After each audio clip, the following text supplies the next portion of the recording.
So think about this for a second. What if the reason you haven't found your life's grand purpose yet is because, quite frankly, you would be an absolute disaster if you got it right now? Yeah, that is I mean, it's a super harsh thought to start with. It really is. But today, we're diving into an ancient text that it completely flips our modern obsession with, finding our calling totally upside down. So welcome to today's deep dive. Thanks. I'm really excited for this one. Yeah, we are taking a really profound ancient text, the biblical book of Isaiah, specifically chapter 6, and we're examining it alongside a modern psychological breakdown of its practical applications. Right, because we are looking at the raw, almost mechanical process of how a person actually transforms from being merely ambitious to being genuinely ready. Yeah, It's this really striking juxtaposition between ancient vivid imagery and very modern behavioral psychology. exactly. And the mission for you listening today is to explore how this kind of ancient raw clarity actually leads to real readiness. Mhm. And more importantly, we're going to look at how understanding this often brutal process can fundamentally strengthen your trust and your relationship with God in your daily life. Because we're essentially chasing down a central contradiction here, right? Yeah, exactly. Why are we rarely ever ready for the things we claim we desperately want? I mean, it's because we want the weight of purpose, but we completely bypass the strength training required to carry it. Oh, wow. We treat our calling like a lottery ticket that we just hope to win rather than, a heavy weight that we actually have to be conditioned to bear. That is such a good way to put it. So to understand that conditioning, we kind of have to look at the vision that triggers it. Let's set the scene from Isaiah chapter 6. Okay, let's do it. So the text roots us in a very specific historical moment. It says, it's the year King Uzziah died. Right, which is huge. Yeah. Because Uzziah had been on the throne for over 50 years. I mean, for most people living then, he was the only king they had ever known. Exactly. So his death represents this massive vacuum of power, right? It's geopolitical instability and honestly just cultural panic. Total panic. And into that exact atmosphere of complete earthly uncertainty, Isaiah has a vision. Yeah. He sees the Lord sitting upon a throne, high and lifted up, and his train, like the hem of his robe, completely fills the temple. And the contrast there is really the whole point. How do you mean? Well, the earthly throne is empty, right? It's vulnerable. But the divine throne is occupied, it's elevated, and it's so expansive that literally just the fringe of the robe fills the entire massive space. Wow, The yeah. scale is intentionally overwhelming. It's designed to strip away the illusion of human control. Right. And above that throne, there are these beings called seraphim. And the text specifically notes they each have 6 wings. Yes, the wings are a really specific detail. Yeah, 2 are used to cover their faces, 2 to cover their feet, and 2 to fly. And they're crying out to one another, "Holy, holy, holy is the Lord of hosts. The whole earth is full of his glory." Which is just an intense scene. It is. And the physical reaction of the room to this declaration is violent. The posts of the door physically shake at the voice, and the entire house just fills with smoke. Right, so you have this visual majesty and then the auditory shock of voices literally fracturing the foundation. Yeah, shaking the doors. Exactly. And then the physical obscurity of the smoke. I mean, it is complete sensory overload. And the beings themselves, the seraphim, by covering their faces and feet, they're demonstrating this radical reverence. Right, like they can't even look. Exactly. They are acknowledging an infinite gap between created beings and the creator. I mean, this isn't some peaceful meditative retreat. It is the definition of a disruption. A total disruption. Yeah. And that disruption is exactly what our analytical source zeroes in on, because this completely shatters Isaiah's reality. He doesn't feel confident. He doesn't get a sudden ego boost because, he was granted VIP access to the divine throne room. Right, right. His visceral reaction is pure terror. He cries out, "Woe is me, for I am undone, because I am a man of unclean lips, and I dwell in the midst of a people of unclean lips." He just becomes hyper-aware of the massive gap between who he is and what is pure. And the original language for undone there is really fascinating. It implies this sense of unraveling, of being completely dismantled. Unraveling. Yeah. Yeah. The source analysis points out that the true nature of clarity is that it destroys your carefully constructed self-perception. Because, when you operate in dim lighting, emotionally or spiritually, it is incredibly easy to grade yourself on a curve. Oh, for sure. You convince yourself you're doing just fine compared to everyone else.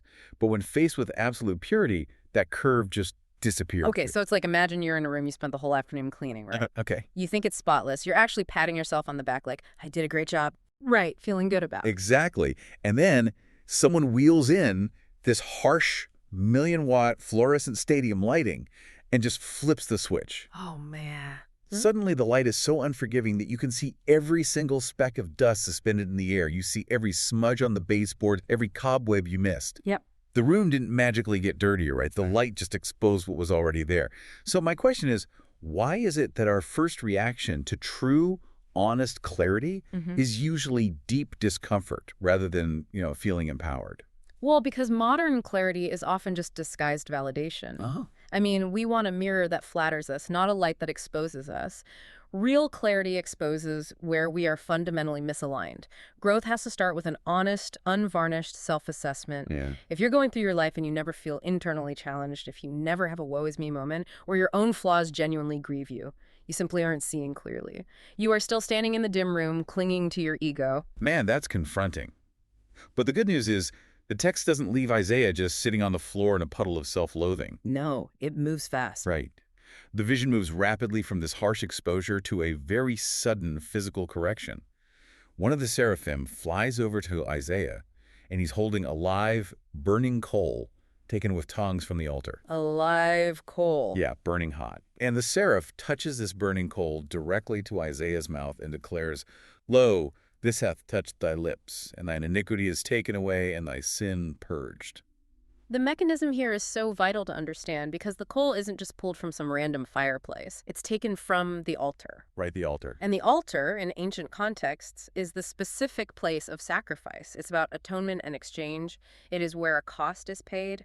The text is illustrating that true change requires a sacrifice of the old self. Okay, let's unpack this, because our modern application source highlights a really profound theme here. It says awareness without correction changes absolutely nothing. Nothing at all. Knowing your issues doesn't matter if you don't actually address them. Insight without change is useless. Yeah. And I look at modern self-help culture, and it seems like we constantly use diagnosis as a shield. No, absolutely we do. Like, we love finding the exact psychological terminology for our flaws, right? We say, oh, I'm just avoidantly attached. Or I have a toxic relationship with time management. Right.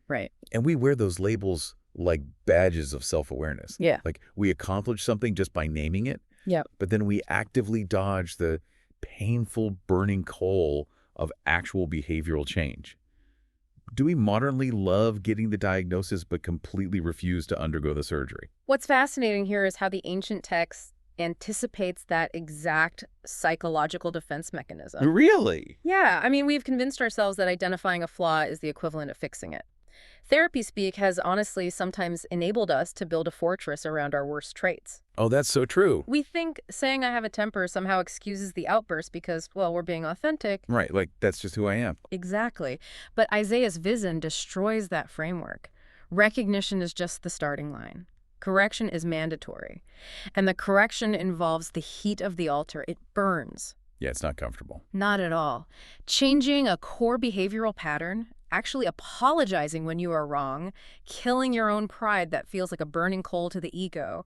We have to stop analyzing our patterns and be willing to undergo the intense discomfort of replacing them. Wow. And the crazy thing is, the room shifts entirely once that painful correction actually happens. Right, the dynamic completely changes. The terror and the smoke seem to just make way for a direct conversation. God finally speaks to the room asking, "Whom shall I send and who will go for us?" Yeah. And Isaiah, the guy who just seconds ago was literally unraveling and declaring himself ruined, immediately responds with absolute confidence. He says, "Here am I, send me." The contrast is staggering. I mean, to go from woe is me to send me in a matter of moments. Yeah. But the catalyst for that change isn't, a motivational speech. It is the cleansing. Here's where it gets really interesting. Look at the strict order of operations in this text. First comes the vision, seeing God clearly. Right. Second comes confession, seeing yourself clearly. Third is cleansing the burning coal, the painful correction. And only then, fourth, comes the call to action. Yes. Vision, confession, cleansing, call. Exactly. And we get this entirely backward, don't we? I mean, are we constantly asking God to give us a massive purpose or a huge platform before we've even allowed ourselves to be corrected and aligned? We absolutely do, because ambition says, I want to do something great. But alignment says, I am prepared to do what is right. Oh, that's good. And if God were to grant a massive purpose to an unaligned, uncorrected version of you, the weight of that calling would literally crush you. Or worse, you would use that platform to cause immense harm because your ego is still driving the ship. Yeah. Readiness attracts responsibility. We really shouldn't rush into roles we just aren't prepared to handle. It's like a structural load-bearing issue. Exactly. Like, a contractor doesn't look at a massive heavy steel I-beam and think, yeah, I'll just slap this up on some uncured concrete and drywall. Right. It would collapse immediately. The foundation has to be hardened first. So, if you're listening to this and feeling frustrated that you haven't, quote-unquote, found your purpose yet, maybe that lack of a calling isn't a punishment. No, not at all. Maybe it's structural protection because you just haven't let the coal touch your lips yet. You step into purpose by becoming structurally sound enough to hold it, which honestly sets the stage for the reality of what that purpose actually looks like. Right, because Isaiah is now aligned, he's cleansed, and he's eagerly volunteering. Send me. He is ready to go. Yeah, so you expect the assignment to be this glorious, triumphant campaign where millions of people repent and cheer his name. But the assignment God gives him is brutal. It's shockingly harsh. We just read the actual instructions. Yeah. God tells him to go to people and say, hear ye indeed, but understand not. And see ye indeed, but perceive not. God tells Isaiah to make the heart of this people fat, to make their ears heavy, and to shut their eyes. He is being told to preach, knowing in advance that the audience will entirely reject the message. It is, by all modern metrics of success, a guaranteed and spectacular failure. A total failure. Mm-hmm. And when Isaiah, who is understandably shocked, asks, Lord, how long? Meaning, how long do I have to preach to a brick wall?